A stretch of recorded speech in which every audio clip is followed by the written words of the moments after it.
वाचा की जो प्रणाली है ऐसी है कि वो मनुष्य को नीचे से उठाती है, जीवन के बिल्कुल नीचे गड्ढे से उठाती है, मनुष्य को बिल्कुल नीचे से ऊपर उठाती है और उसे ऐसी ऊंचाई पर उठाती जो अपने जीवन में कभी भी उसे हासिल नहीं कर सकता। वाचा की प्रणाली यही है। वाचा तो बस यही तो करती है। परमेश्वर मनुष्य के साथ में वाचा बांधता है कि वो मनुष्य को अपने स्तर पर ऊंचा उठाए और अपने समान उसे ऊंचा करे। यही तो वाचा है मेरे दोस्तों। मैं इस वाचा के बारे में उत्साहित हूं। परमेश्वर आज आपको उठाना चाहता है। Here is love, vast as the ocean, loving kindness as the flood. When the Prince of Life our ransom shed for us His precious blood. Who is love will not remember, who can cease to sing His praise. He can never be forgotten throughout heaven's eternal days. Who is love? Who is love will not remember, who can say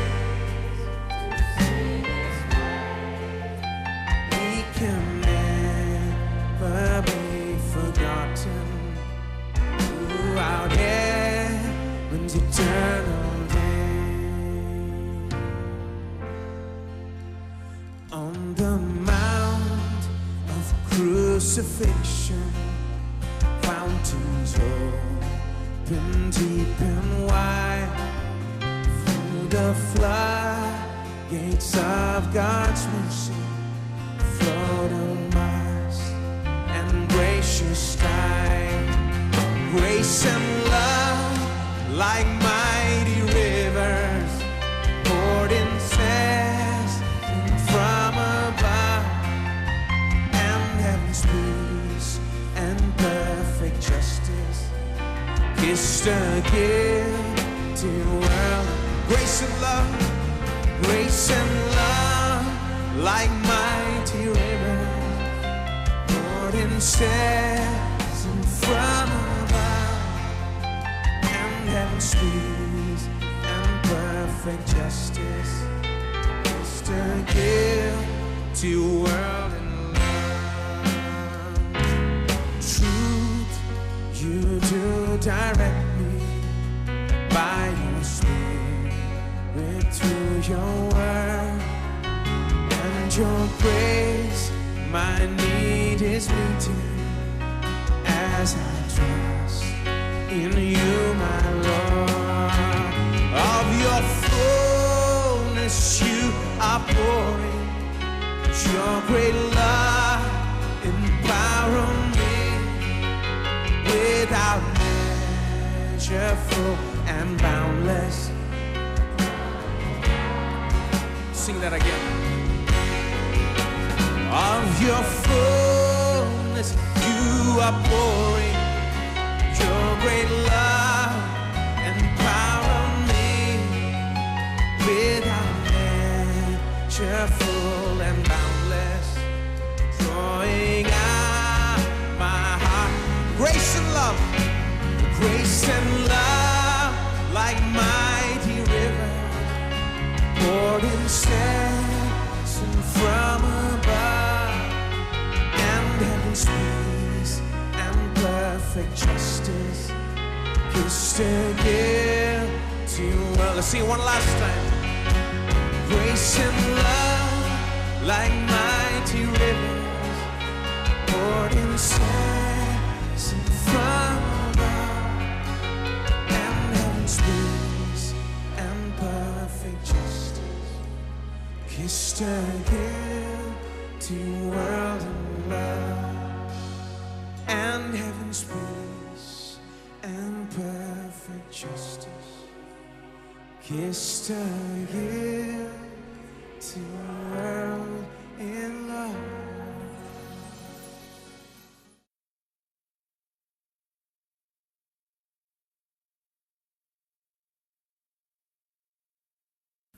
मत्ती का सुसमाचार अध्याय 26 और वचन 28। क्योंकि ये वाचा का मेरा वो लहू है जो बहुतों के पापों की क्षमा के निमित्त बहाया जाता है। यीशु वो नई वाचा के विषय में बताता है, और लहू जो बहाया गया है पापों की क्षमा के लिए नई वाचा में, इसके पहले कि वो अपने लहू बहाए कलवरी के क्रूस पर, इस विषय में कहता है, इस नई वाचा के बारे में परिचय देता है अपने चेलों को। हम कुछ समय से, पिछले कुछ हफ्तों से सीख रहे हैं हम कौन हैं और हमारा अधिकार क्या है। हम शिक्षा का आरंभ कर चुके हैं। हम कौन हैं और हमारा अधिकार क्या है, यह जीवन बदलने वाली श्रृंखला है। अब इस श्रृंखला में सबसे पहले हम बता रहे हैं एक महत्वपूर्ण पहलू, और वो है कि हम ईश्वर हैं। स्वयं परमेश्वर ने कहा, परमेश्वर कहता है कि तुम ईश्वर हो, इसमें कुछ गलत नहीं। वो जानता है कि वो क्या कहता है। उसने कहा, भजन 82 में हम पढ़ते हैं, उसने कहने का ये कारण नहीं कि आप जीवित परमेश्वर है और या केवल आप ही जीवित परमेश्वर है, ऐसा कुछ नहीं है। नहीं, वो गलत होता। वो जीवित परमेश्वर है। उसने कहा आप ईश्वर हैं। कौन से अर्थ से? वहीं पर वो कहता है, भजन 82 में वो कहता है, इस वचन को आप गौर से देखिए, वो कहता है तुम परम प्रधान के पुत्र हो, इसलिए तुम ईश्वर हो। वो परमेश्वर है और आप ईश्वर हैं, ऐसा कहने में कुछ गलत नहीं। और हम ईश्वर हैं क्योंकि उसके स्वरूप और समानता में बनाए गए हैं। हम उसके समान हैं। परमेश्वर के पास छोटे ईश्वर हैं, जैसे हमारे पास छोटे बच्चे होते हैं। परमेश्वर के पास छोटे ईश्वर हैं। इसमें कुछ गलत नहीं। हमें समझना है इस विचार को सही तरह से। और वो कहता है तुम छोटे ईश्वर हो, मैंने कहा, परंतु तुम केवल मनुष्य जैसे जीते हो। दूसरे शब्दों में, लोग नहीं समझते हैं कि वो वास्तव में ईश्वर हैं, और इसलिए वो नीचे के स्तर में जीते हैं। आज ये बात सच है। मसीह विश्वासी नहीं समझ पाते हैं कि वो कौन हैं, और वे बहुत अधिक नीचे के स्तर पर जीते हैं जीवन में, क्योंकि उनके पास इस तथ्य का कोई विचार भी नहीं है कि वे ईश्वर हैं। वे परमेश्वर के समान हैं। उनको दूसरों के जैसे ईर्ष्या नहीं रखनी है, उनको जलन और झगड़ा नहीं रखना है, और लड़ाई नहीं करना है, और वो सब कुछ। इस तरह की बातें पाने के लिए पौलुस पहले कुरिन्थियों में लिखता है, अध्याय 3 वचन 1 में वो कहता है तुम शारीरिक हो। वो मसीह लोगों से कहता है तुम आत्मिक नहीं सांसारिक हो, कहता है। और शारीरिक हो क्योंकि तुम्हारे पास झगड़ा है, तुम्हारे पास लड़ाई है, तुम्हारे बीच झगड़ा है, तुम्हारे पास जलन है, और तुम बहुत शारीरिक हो, केवल मनुष्य के जैसे जीते हो। वो कहता है साधारण मनुष्य। इसका क्या अर्थ है? वो कहना चाहता है कि एक उच्च स्तर में जीना है। आपको केवल ऐसा नहीं जीना है जैसे शारीरिक मनुष्य। नहीं, यद्यपि शरीर में है, आप परम प्रधान परमेश्वर के पुत्र हैं। परमेश्वर के समान आपको होना है। जब आप समझते हैं कि आप ईश्वर हैं, सब जलन, ईर्ष्या, झगड़ा, लड़ाई बाहर जाते हैं, क्योंकि आपके पास लड़ाई के लिए कुछ नहीं है। परमेश्वर वहां किसी के साथ नहीं लड़ता है। वो सर्वशक्तिमान है। वो सब बातों के ऊपर है, सब पर नियंत्रण करता। उसके पास कुछ हीनता की भावना नहीं है।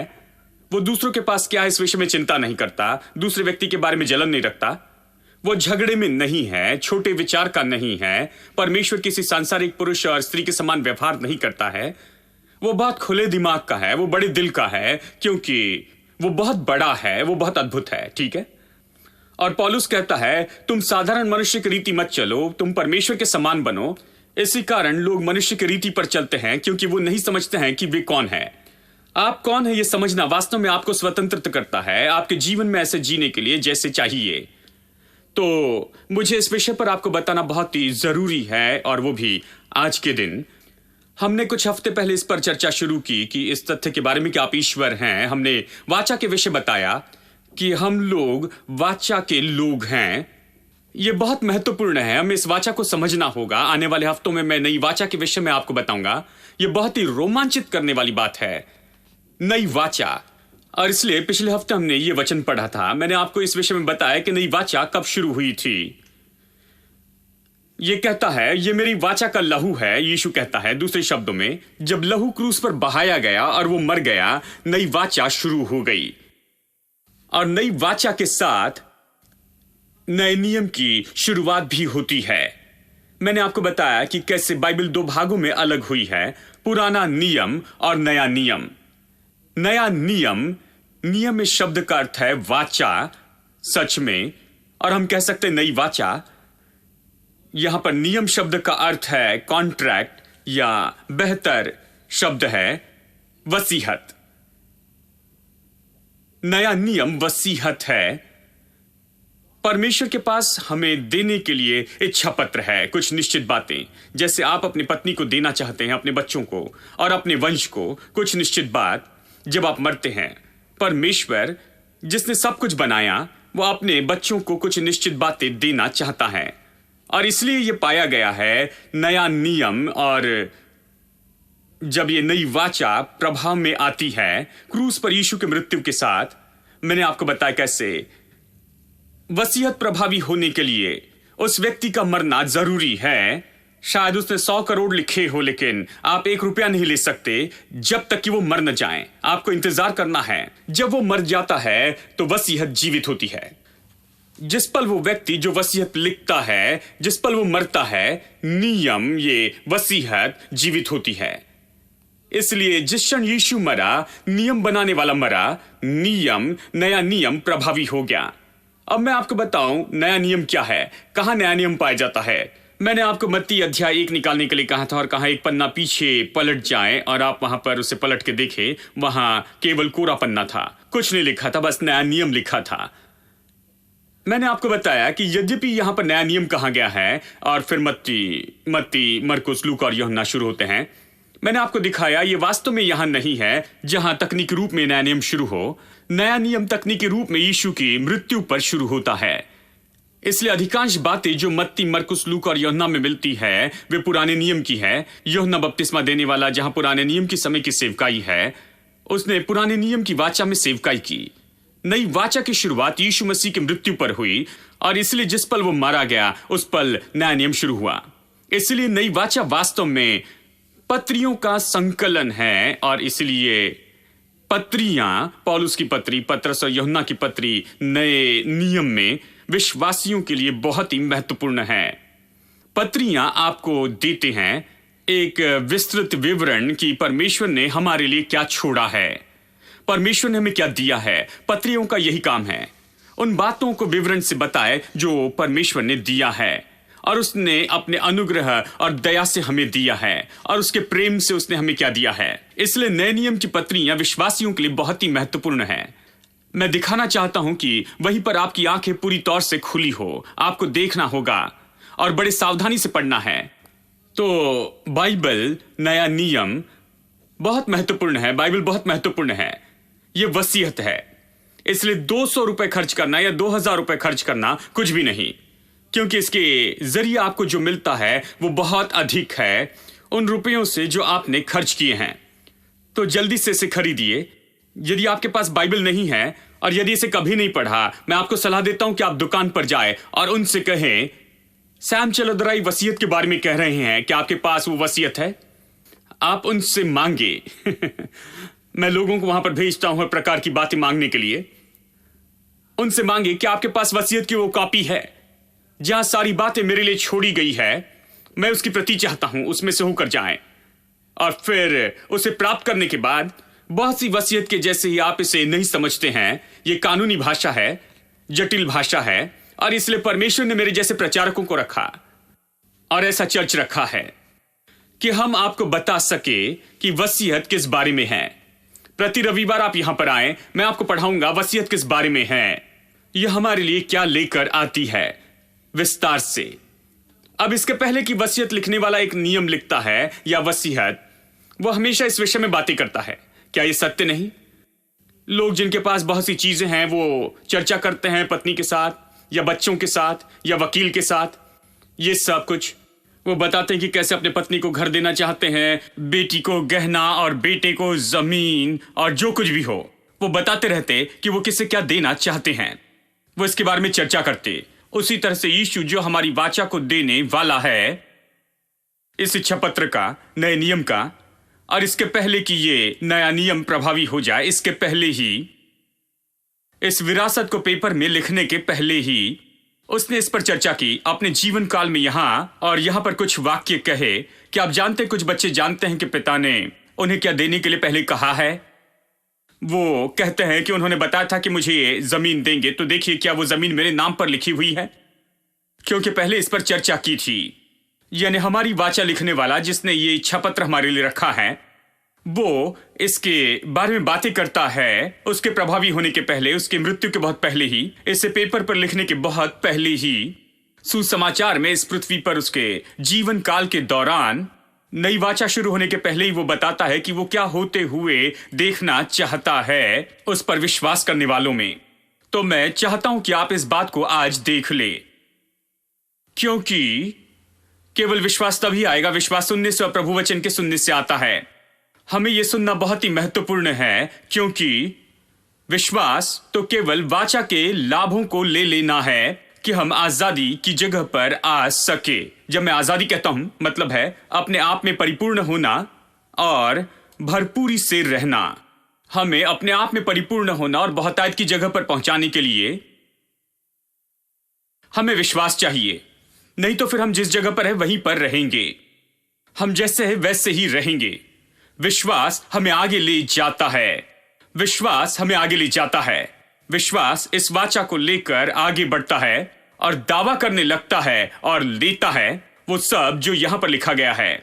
तो जब आप इसके बारे में सुनेंगे, केवल तभी आप लेने के लिए आगे बढ़ेंगे। जब आप सुनेंगे और जानेंगे कि आपका क्या है, तब आप इसे लेंगे, ठीक है, और इसके लिए विश्वास का उपयोग करेंगे। अब जब आप ऐसे जीने लगते हैं, तभी आप जीना शुरू करते हैं वाचा में और वाचा की परिस्थिति में। नहीं तो सामान्य मनुष्य जैसे जिएंगे, आप नहीं जानेंगे कि कोई वाचा है। मैं वाचा के बारे में बड़े विवरण से बताऊंगा और ये बहुत चकित करने वाली बात है। जब आप नहीं जानते कि कोई वाचा, और आप वाचा के व्यक्ति हैं परमेश्वर के साथ वाचा में, और इस वाचा के कारण आप परमेश्वर की सारी आशीषों को पाते हैं। आप अपनी सबसे बड़ी कल्पना में जो सोचते हैं उससे भी बढ़कर, जबकि आप इस बात को नहीं जानते, आप मुश्किल से कुछ लेते हैं, आप मुश्किल से आगे बढ़ते हैं। लेकिन जब आप समझते हैं कि आप वाचा के व्यक्ति हैं और परमेश्वर ने आपको सब कुछ दिया है, आप इसके लिए आगे बढ़ते हैं। आमीन। यह आपको आगे ले जाता है, यह आपको आगे बढ़ाते जाता है। जानते हैं ये संसार अलग तरीके में है, वो कभी भी बहुतायत की जगह पर नहीं आते हैं। जानते हैं ये संसार, देखिए इनके पास में काम करने का बिल्कुल अलग तरीका है। वो आपको यहां पर लगा देते हैं इस घूमने वाले चक्र में, कहा जाए तो। इसके कारण आप जहां हैं वहीं पर रहते हैं, इससे बाहर नहीं आ पाते हैं। क्या आपने देखा है संसार की प्रणाली को? आप समझे हैं, वो हमेशा दिलचस्पी लेते हैं कि आपके द्वारा दस्तखत करवाएं कुछ ऐसी बात के लिए अगले 900 महीने के लिए। वो कहते हैं ये 900 आसान किश्तें हैं। क्या आपने देखा? कभी किश्तें नहीं कहते, कहते हैं आसान किश्तें हैं। यदि कहें किश्तें तो आप भाग जाएंगे, तो कहते हैं आसान किश्तें। लेकिन जब आप इसे चुकाने लगते हैं, तब जानते हैं कि यह सच में कितना मुश्किल होता है, क्योंकि आप काम करते हैं महीने की 1 तारीख से लेकर 30 तारीख तक आप मेहनत करते हैं और फिर आपको तनख्वाह मिलती है और आपको इन लोगों को चुकाना पड़ता है। वो फाटक के बाहर राह देखते रहते हैं कि आपको मिला पैसा वो ले लें। देखिए कुछ देशों में तो लोग बहुत पैसा कमाते, लेकिन कुछ भी उनके हाथ नहीं रहता, वो कुछ भी नहीं जमा करते, क्योंकि जैसे उन्होंने काम किया, पैसा मिला, बैंक में डाला और चेक लिख देते हैं उन सभी को जिन्हें पैसा चुकाना है। क्योंकि पैसा चुकाना है टीवी के लिए, फ्रिज के लिए, वॉशिंग मशीन के लिए, घर के लिए और कार के लिए, सब लोगों को चुकाना चुकाना चुकाना, बस चुकाना है। और सब उनसे पैसे लेते जाते हैं। वो बड़ी मेहनत करते, 1 या 2 हफ्ते के बीच में छुट्टी भी नहीं ले सकते हैं। अगर 2 हफ्ते काम नहीं करे तो बस खत्म होगा। उन्हें काम करते रहना है, हफ्ते की तनख्वाह लेना है, पैसे चुकाते जाना है ताकि वो जी सके। और वो अपने जीवन में इसी तरह से 30-35 साल तक जीते और फिर अंत में 35 साल के अंत में कुछ भी नहीं होता है। वो कहते हैं मैं जिया, मैंने पैसा कमाया, लेकिन मैंने खर्चा किया। कुछ लोग अच्छे होते हैं जो अपने बच्चों के लिए खर्चा करते हैं, इस पर उस पर खर्च करते हैं, लेकिन ये केवल उन्हीं के लिए काफी था कि वो जी सके, किराया चुका सके, भोजन खा सके, बच्चों को स्कूल में भेजे और अपने प्रतिदिन के काम को वो बस करते चले जाएं। उनके पास यही था और बाकी कुछ भी करने के लिए उनके पास में नहीं था। वो कुछ भी भले काम नहीं कर सके, परमेश्वर के लिए कुछ भी नहीं कर सके, किसी की मदद नहीं कर पाए, कुछ भी नहीं कर पाए। वो तो बस इसी तरह के स्तर पर जीते रहें। ये संसार की प्रणाली है। आपने जीवन में इसके लिए दस्तखत किए हैं। ज्यादा समय 30 साल घर के हफ्ते चुकाने हैं और 7 साल तक कार की किस्तें चुकानी हैं। इस तरह वो आपको कई बार बांध कर रख देती हैं। और फिर आपने कार खरीद ली, 1 साल बीत गया और कार पुरानी होगी, आपको पसंद नहीं, और फिर वो एक और कार दिखाते हैं उस टीवी में और कहते हैं कि आप पुरानी कार बेच दो और इससे खरीद लो, देखो ये कितनी तेज चलती है। टीवी एड्स को देखिए, बहुत चालाक है। बाइक पर कोई बैठा होता है, सिग्नल पर दूसरा भी होता है, जैसे सिग्नल होता है ये आदमी बिल्कुल उड़ने लगता है, ये बस राह देखते रहता है और बाकी सब लोग पीछे छूट जाते हैं।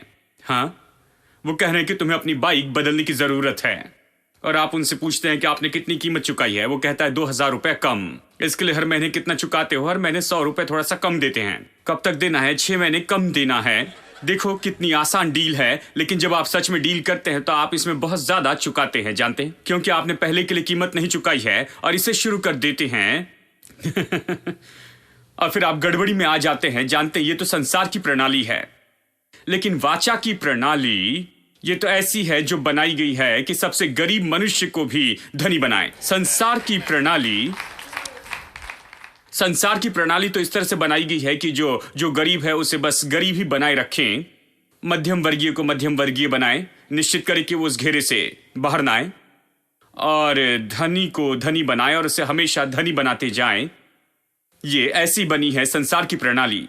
लेकिन वाचा की जो प्रणाली है ऐसी है कि वो मनुष्य को नीचे से उठाती है, जीवन के बिल्कुल नीचे गड्ढे से उठाती है, मनुष्य को बिल्कुल नीचे से ऊपर उठाती है और उसे ऐसी ऊंचाई पर उठाती जो अपने जीवन में कभी भी उसे हासिल नहीं कर सकता।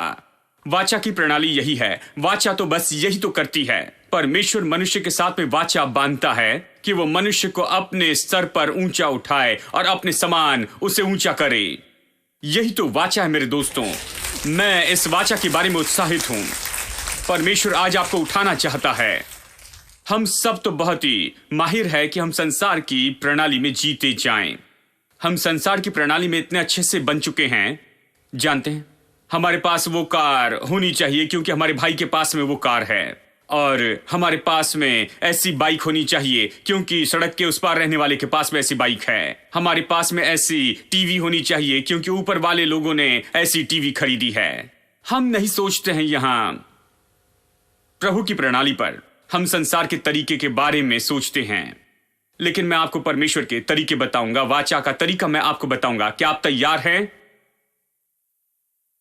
चलिए यहां पर कुछ सीखते हैं और मैं आपको यहां 3 वचन बताना चाहता हूं कि आपको दिखाए कि यीशु ने क्या बताया। यहां तक कि ये वाचा प्रभावी होने के पहले ही उसने यहां पर क्या बताया है कि कैसे वो अपने लोगों को देखना चाहता है जो उस पर भरोसा रखते हैं, विश्वास रखते हैं। वो उनमें से क्या देखना चाहता है, वो क्या चाहता है कि वो हो जाएं, वो क्या चाहता है कि वो हासिल करे। मेरे साथ में निकाले मत्ती अध्याय 5 और वचन 13 पढ़ते हैं। तुम पृथ्वी का नमक हो, परंतु यदि नमक का स्वाद बिगड़ जाए तो वो फिर किस तरह नमकीन किया जाएगा? फिर वो किसी काम का नहीं, केवल इसके कि बाहर फेंका जाए और मनुष्यों के पैरों तले रौंदा जाए। अब वाचा प्रभावी होने के बहुत समय पहले यहां पर वो भविष्यवाणी के रूप में कहता है।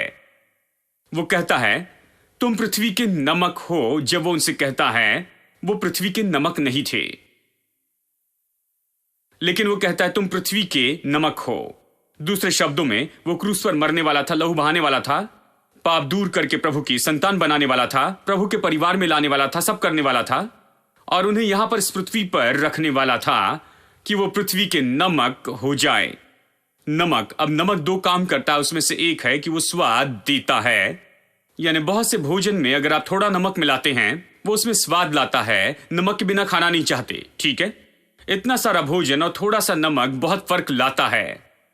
विश्वासी के बारे में ऐसी होना चाहिए। ये ना सोचे कि आप अल्पसंख्यक है, आप संख्या में बहुत कम हैं। नमक बहुत कम होता है, लेकिन जब मिलाया जाता है तब वो ऐसा कुछ देता है जो बाकी और कुछ नहीं दे सकता है। आमीन, जो दूसरा कोई नहीं दे सकता है। हमें तो स्वाद ही लेकर आना चाहिए। ये संसार बहुत ही स्वादिष्ट होना चाहिए। ये दुष्ट बुरा संसार, पाप से भरा हुआ गिरा हुआ संसार, ये तो बेहतर हो जाएगा हमारी उपस्थिति के कारण, क्योंकि हम पृथ्वी के नमक हैं।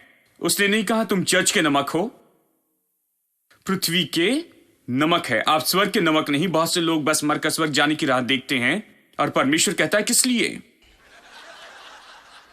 इतनी जल्दी क्या है? तुम यहीं पर रहो, पृथ्वी के नमक हो जाओ। मुझे तुम्हारी यहां पर जरूरत है, कहता है। क्यों? क्योंकि स्वादहीन संसार में, पाप के संसार में, संसार जो गिरा हुआ है, दुष्टता के संसार में ऐसे लोग होने चाहिए जो स्वाद लेकर आते हैं, मधुरता, ये परमेश्वर की महिमा संसार में लाते हैं। ऐसे लोग होने चाहिए जो लेकर आए, जो संसार को रहने की जगह बना सके। परमेश्वर यही चाहता है। This is the season of Jubilee. This is the season of Jubilee. Singing and dancing for you and me. Singing and dancing for you and me. Thanking and praising because we're free. Thanking and praising because we're free. Oh, this is the year of Jubilee. Oh, this is the year of Jubilee. Put your hands together. Everybody praise the Lord. Put your hands together.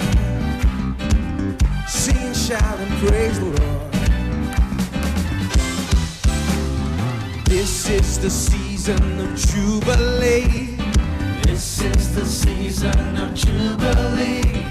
Singing and dancing for you and me. Singing and dancing for you and me. Thanking and praising because we're free. Thanking and praising because we're free. Oh, this is the year of Jubilee. Oh, this is the year of Jubilee. Put your hands together. Everybody praise the Lord. Put your hands together. Sing and shout and praise the Lord. Everything that was stolen shall be returned unto me. Mother, father, sister, brother, they will all go free. Everything that was stolen shall be returned unto me. Singing, dancing, praising, shouting, increase and victory.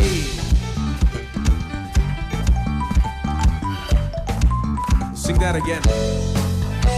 Everything that was stolen shall be returned unto me. Mother, father, sister, brother, they will all go free. Everything that was stolen shall be returned unto me. Singing, dancing, praising, shouting, increase and victory.